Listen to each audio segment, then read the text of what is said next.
Tarinan rataa 15 väylä, 153 metriä heittäjä Jari-Pekka Heimola ja Prodigyn putteri.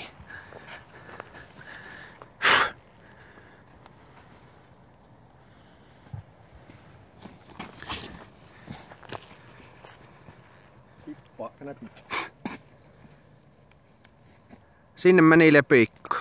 Joo, mutta Dominaattor kiekkona 13,5 157 grammaa.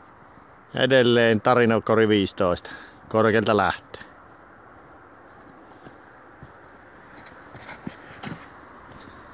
Vittu, että kippas puihin ja alas. Sitten Ismolla tuleeko mitä tänä päivänä kerhoon? Airi. D3 Airi Prodigyä sillä. Kilotahan rauta.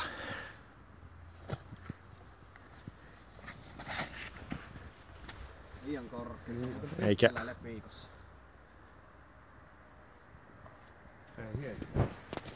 Lopputulema oli, että ei me osata. Kyllä.